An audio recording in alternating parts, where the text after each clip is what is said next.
ലോകത്തെ മുൾമുനയിൽ നിർത്തിയ ഹോർമുസ് കടലിടുക്കിലെ സൈനിക നീക്കങ്ങൾക്ക് താൽക്കാലിക ആശ്വാസമെന്ന പ്രഖ്യാപനവുമായി അമേരിക്ക.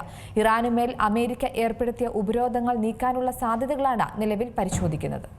ഇറാനെതിരെയുള്ള ഓപ്പറേഷൻ എപ്പിക് ഫ്യൂറി എന്ന സൈനിക ആക്രമണ നടപടികൾ അവസാനിച്ചുവെന്നാണ് അമേരിക്ക വ്യക്തമാക്കുന്നത്. ഹോർമുസ് കടലിടുക്ക് തുറക്കുന്നതുൾപ്പെടെയുള്ള പ്രതിരോധ നീക്കങ്ങളിൽ ഇനി ശ്രദ്ധ കേന്ദ്രീകരിക്കുമെന്നും അമേരിക്കൻ വിദേശകാര്യ സെക്രട്ടറി മാർക്കോ റൂബിയോ വ്യക്തമാക്കുന്നു. ഇറാനെതിരായിട്ടുള്ള യുദ്ധത്തിൽ അമേരിക്ക ഇനി ആക്രമണം നടത്തില്ല എന്നാണ് മാർക്കോ റൂബിയോയുടെ വാക്കുകളിലൂടെ മനസ്സിലാക്കേണ്ടത്. ഓപ്പറേഷൻ എപ്പിക് ഫ്യൂറി അവസാന ഘട്ടത്തിലേക്ക് കടന്നു, ലക്ഷ്യങ്ങൾ പൂർത്തീകരിച്ചുവെന്നും അമേരിക്കയുടെ ഭാഗത്തു നിന്നും ഇനി ആക്രമണം നടത്തേണ്ട സാധ്യതയില്ല എന്നുമാണ് വിദേശകാര്യ സെക്രട്ടറി പറയുന്നത്. അമേരിക്ക പ്രതിരോധ ഘട്ടത്തിലേക്ക് കടന്നുവെന്നും അദ്ദേഹം സൂചിപ്പിക്കുന്നു. ഇതിനിടയിലാണ് അമേരിക്കൻ പ്രസിഡന്റ് ഡൊണാൾഡ് ട്രംപിന്റെ ട്രൂത്ത് സോഷ്യലിലെ കുറിപ്പ് കൂടി ശ്രദ്ധേയമാകുന്നത്. ഗൾഫ് മേഖലയെ ഏറെ യുദ്ധഭീതിയിലാഴ്ത്തിയ ഹോർമുസ് കടലിടുക്കിലെ സൈനിക നീക്കങ്ങളിൽ നിന്നും അമേരിക്ക പിൻവാങ്ങുന്നുണ്ട്. കടലിടുക്കിൽ കുടുങ്ങിയ കപ്പലുകളെ മോചിപ്പിക്കാൻ അമേരിക്കൻ സൈന്യം നടത്തിവന്നിരുന്ന പ്രൊജക്ട് ഫ്രീഡം താൽക്കാലികമായി നിർത്തിവെച്ചുവെന്നാണ് പ്രസിഡന്റ് ട്രംപ് പറയുന്നത്. പാകിസ്ഥാൻ ഉൾപ്പെടെയുള്ള അയൽ രാജ്യങ്ങളുടെ പ്രത്യേക അഭ്യർത്ഥന മാനിച്ചുകൊണ്ടാണ് ഈ പിന്മാറ്റമെന്നും ട്രംപ് സൂചിപ്പിക്കുന്നു. എന്നാൽ ഇറാനിയൻ തുറമുഖങ്ങൾക്ക് മേൽ ഏർപ്പെടുത്തിയിട്ടുള്ള കടുത്ത ഉപരോധത്തിൽ ഒരിളവും നൽകില്ലെന്നും അദ്ദേഹം പറയുന്നു. ഡീലാകാമെന്ന ഇറാന്റെ നിലപാടും പാകിസ്ഥാൻ ഉൾപ്പെടെയുള്ള രാജ്യങ്ങളുടെ അഭ്യർത്ഥന മാനിച്ചുമാണ് തീരുമാനം കൈക്കൊണ്ടിരിക്കുന്നത്. എന്നാൽ ഇറാൻ ഇനിയും അമേരിക്കയ്ക്കെതിരെ സൈനിക നടപടിക്ക് മുതിർന്നാൽ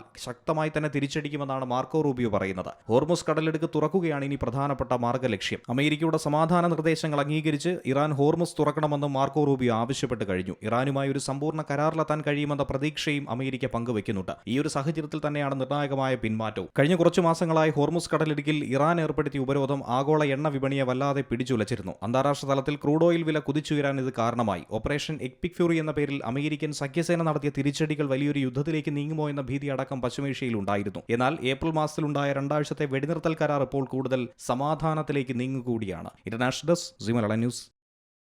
ഏറ്റവും പുതിയ വാർത്തകളും വിശേഷങ്ങളും വിരൽത്തുമ്പിലറിയാൻ സി മലയാളം ന്യൂസ് എല്ലാ ഡിജിറ്റൽ പ്ലാറ്റ്ഫോമുകളിലും ലഭ്യം.